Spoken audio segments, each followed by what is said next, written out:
Ow. Alright guys, today's video. As you can tell, I'm back to being stuffy again. It is the end of May, and we've already hit like almost 90 degrees a couple times this year, and now today it's like 59 degrees and raining, and there's some sort of new pollen out, so it's just Mother Nature. Awesome. Anyways, today's video. Going with the video from last week, because it's raining out, can't do much of anything. Last week was how does a starter work. This time we're going to look at how a distributor works. In this example, this is going to be a HEI GM distributor. It's a large cap one. This, the process of how a distributor works is kind of the same, but the actual specifics of this one is this one, okay? Some things will be different for other brands, all this stuff, but the general idea is the same. So, this is a distributor that came out of the Z28. If you watched any of my older Z28 videos where I was trying to track down the issue as to what was causing the car to just randomly stall out for no reason, like it was just cut and spark, cut to a chase, end up being a distributor. They're inside the body. It doesn't happen very often, but it does. When it does happen, words. It doesn't happen very often, but when it does happen, you kind of get screwed, and the distributor itself can develop a short somewhere inside the body here that then causes the ignition to just flat out cut out, like light switch off, and then your car is done. So I replaced the distributor, and it's been running good since, except for the fact that for whatever reason, even a new distributor heat soaks. And if I drive the car around for a while and then I park it and for, I don't even know how long it takes, but if it sits a little bit while the engine's still kind of warm, it'll heat soak up the distributor, and the distributor won't throw a spark, and I have to let it cool down before I can start it back up and then continue driving as if nothing happened. So that's also another issue. But as far as that goes, how does a distributor work? Well, in short, it takes the signal from where the cam is positioned in relation to the crankshaft, and then fires a electrical pulse from the coil, distributes it through this body and sends it onto the cylinder that needs to fire off in the combustion cycle. Okay, so we have the engine running. You have and this is for a overhead valve engine, so think Chevy, small block, big block, whatever, not overhead cam, none of that stuff. Okay, so think of this. You have the crank at the bottom of the engine running like this, connected between the crank sprocket, and then the camshaft above it is a timing gear or timing gears on the crank and the cam, and usually maybe a chain through it, or some have a belt.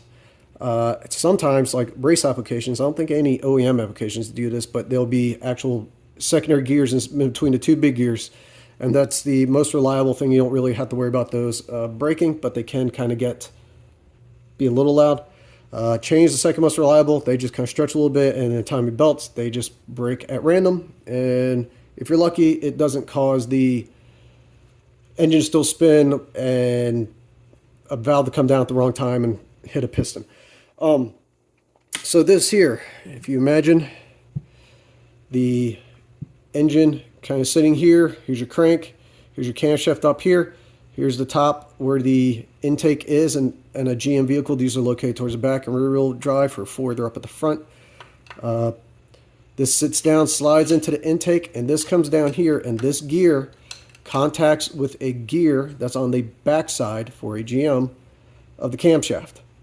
As a crank turns the camshaft, it rotates the gear here, which rotates the inside of the distributor itself. The body is down sitting in the block and is attached by a hold down right here. Okay?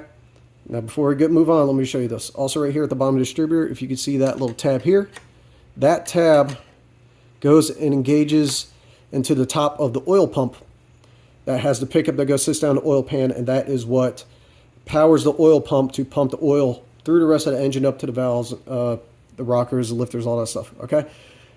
When you first go to build an engine before you start up, you want to make sure you get oil everywhere.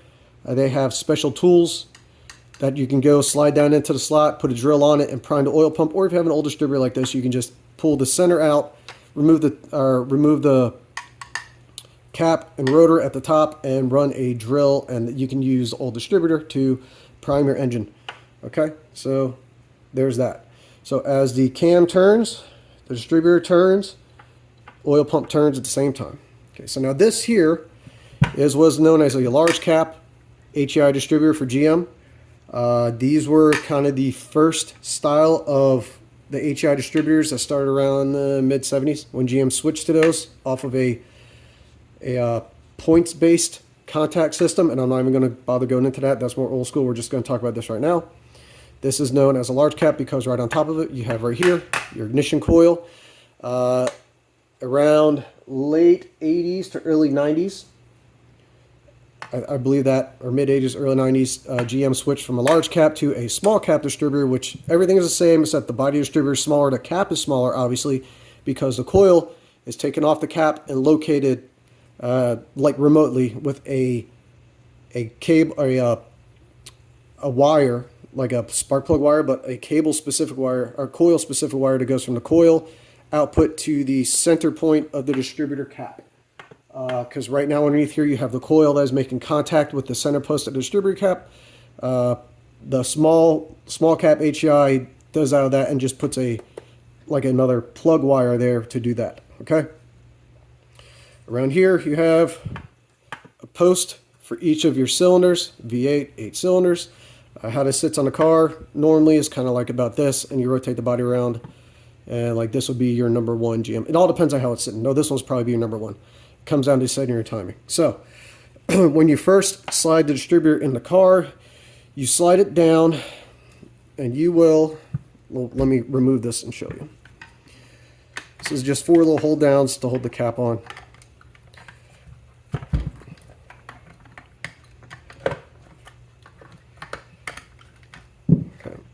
All right, that's out of the way. So here you have a gigantic rotor button.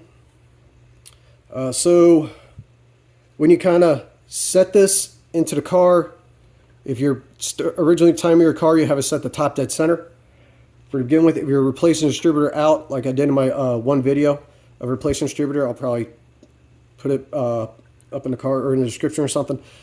You don't have to necessarily time off the first cylinder. What you can do is pull the old distributor out, mark where the distributor currently was sitting, and then put the new distributor down in the same position and align it up so it's about the same. I did that using, I think I marked it with the cap and where the rotor was. Anyways, assuming you're timing the engine from the begin with, you kind of put this in here, the distributor in, and you line it up, because every time you go drop this in, the teeth will grab and sit down in some way on the cam. So if you go and put it down in like this, thinking, oh, I'm going to put it at number 1, it can slide and go, well, there's actually number 8. And firing order, traditional firing order for Chevys, small blocks, big blocks is 1843657 It's also the best sounding firing order. Not the best sounding for dissipating heat, though, or not the best firing order for dissipating heat. The Gen 3 and up LS firing order is actually much better. It fires opposing cylinders and let them cool down a little bit better. But anyways, so as you drop this in and engages with the cam, the rotor cap will rotate. So you need to drop it in and rotate it so that the cap, or the rotor button itself, is pointing, like physically pointing in the direction of cylinder number 1. That's how you're kind of lined up for initial timing. And then you kind of put your little tight hold down on here, kind of snug up a little bit, and then once you have that in there, you would twist the body, because now the distributor interior will no longer move. Now the body will still move a little bit, and what that does is rotates the cap location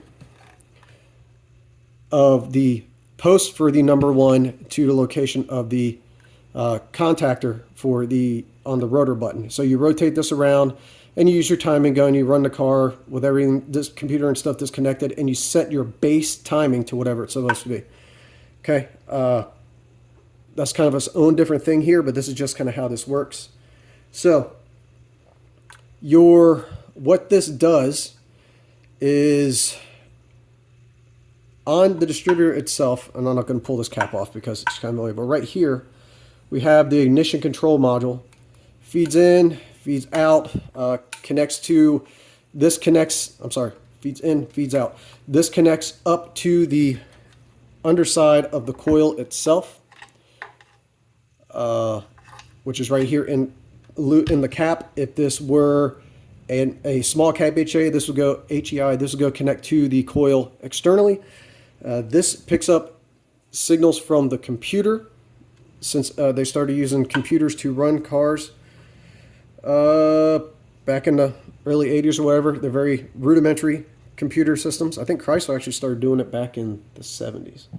But they still use like a points base and weights and stuff inside there or whatever. Anyways, the ignition control module is kind of like a little brain switch of its own. It will pick up signals from some sensors on the car, and it'll also have, it ties into the computer, and when it's in open loop, which is when you first start up your car will rev a little bit higher, and the car is running off of a base programmed in protocol of how the car runs. Once it hits a certain temperature, which is read by other sensors in the car, it will switch into closed loop. At that point in time, the computer is live reading inputs from various sensors throughout the car to adjust the air fuel mixture on the fly and adjust spark. Okay, so this connects to computer. Computer sends the inputs into the ignition control module. The ignition control module will then decide when it wants to send a signal from here to the coil as a distributor is rotating around. Okay, when the distributor is approaching the cylinder that needs to fire, it will send a signal through the ignition control module, through these wires up to the coil. The coil will take that up the voltage from 12 volts to like 100,000 or something, conduct it through the many wirings that go through the coil, and send it out through the large cap through this center post right here, or if it's a small cap, through that second wire that comes over, connects it to the middle. It sends it through the cap button here, which then is in contact with this contactor here. As it spins around, directs that voltage through here into contactor here, and then shoots that back out to the contactor plate for the post under here. So distributor's coming around, sends a signal, sparks through here. That spark then goes up through one of these posts, goes along spark plug wire, hits the spark plug. The spark plug then sparks off between the electrode and the strap. That creates a little fireball that ignites the fuel air mixture in the cylinder, which causes the power stroke, which pushes that cylinder down and runs the engine. Okay, that is how that process works, and this repeats as this rotates around and around and around and around and around and around and around. Okay, and just keeps going. Whatever cylinder is next in the firing order, so fire 1, then 8, then 4, then 3, then 6, 5, 7, and 2, and then back to 1. Okay, that's what the firing order is. You have capacitors in here and all sorts of stuff, and the body of the distributor is grounded to the block as it sits on there.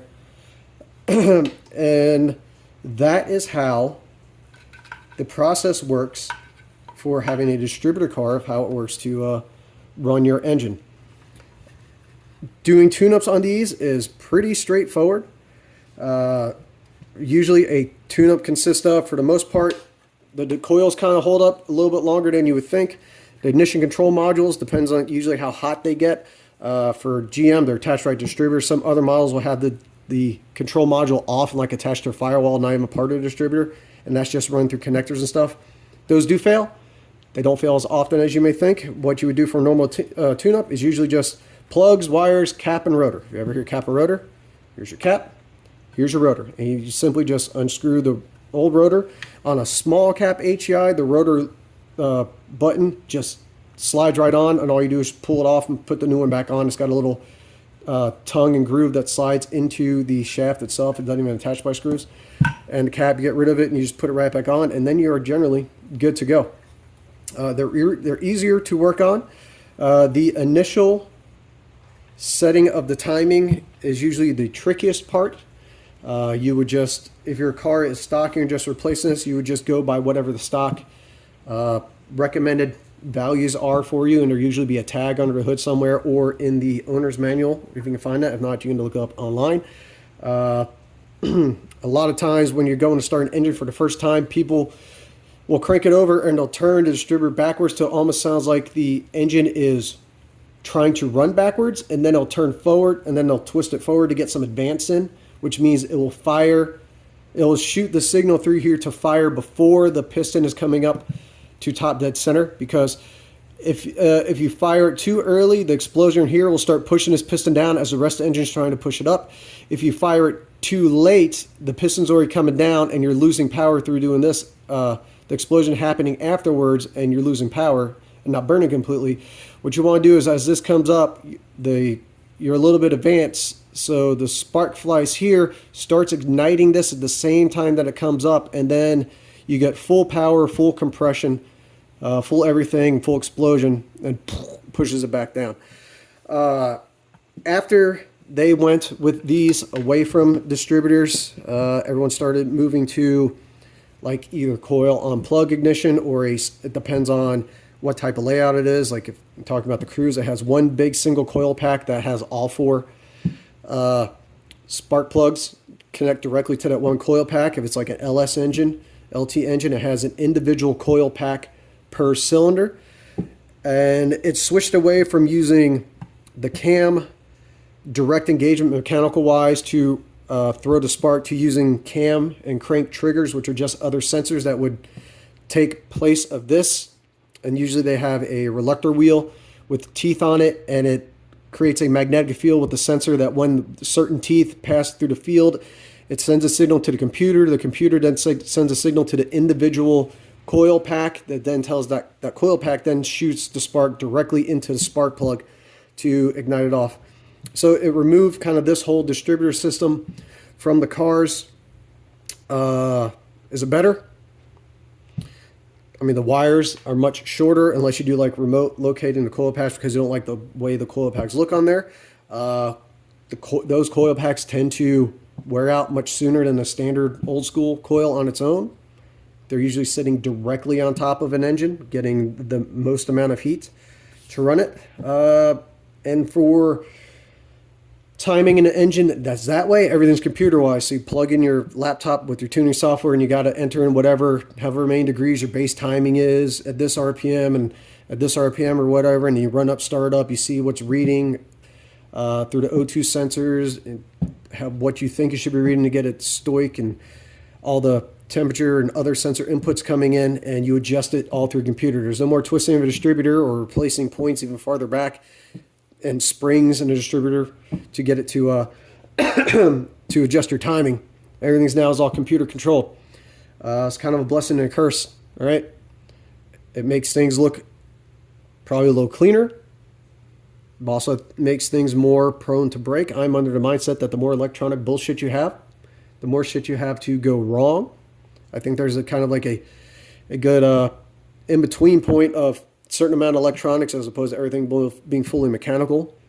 But I think when we go too much electronics, there's too much monitoring, too many sensors for everything, causes too many problems. You can never actually figure out exactly what the problem is without paying exorbitant amounts of money to go to a dealer to plug it into their proprietary software to tell you exactly what it's going to be. And it's going to be, however many thousands of dollars to fix some stupid little sensor mishap.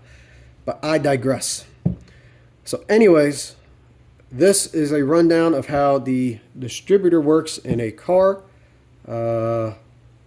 Aside from locations and certain things like this and firing order, the process is still pretty much the same. Signal from car, sends current through cap to spark plug. And that is the gist of a distributor. All right, guys. Let me know if you have any questions, if I didn't do a good job explaining this. I think I did all right. Or if you have any questions about how other systems work in cars, let me know. If I have something laying around where I can describe it, I will do it. And one day we'll get back to actually doing some cool shit on cars when I have time and money. So yeah, I mean, I have whole disc conversions. We got it in my white Camaro in Project First Love, which I have done nothing with on the channel yet. I've got to pull the rear end. I'm going to do a rear brake, disc brake swap on it. I got to replace the fuel pump and tank while I'm in there. Got new brake calipers and everything for the front. A whole stuff that goes with that, and then hopefully get that running. And it's automatic right now, and one day I would like to come across like a T56 or something, and we'll do a manual swap on it, but time and money. So with that being said, like, comment, subscribe, so I get to the threshold where I can actually start making some money on these videos, so I can start spending that on putting stuff into cars. Or if any of you car companies out there want to sponsor me, hint, hint, wink, wink, hit me up. Contact emails in the description. All right, guys. Like, comment, subscribe, and all that stuff, and I will see you next time.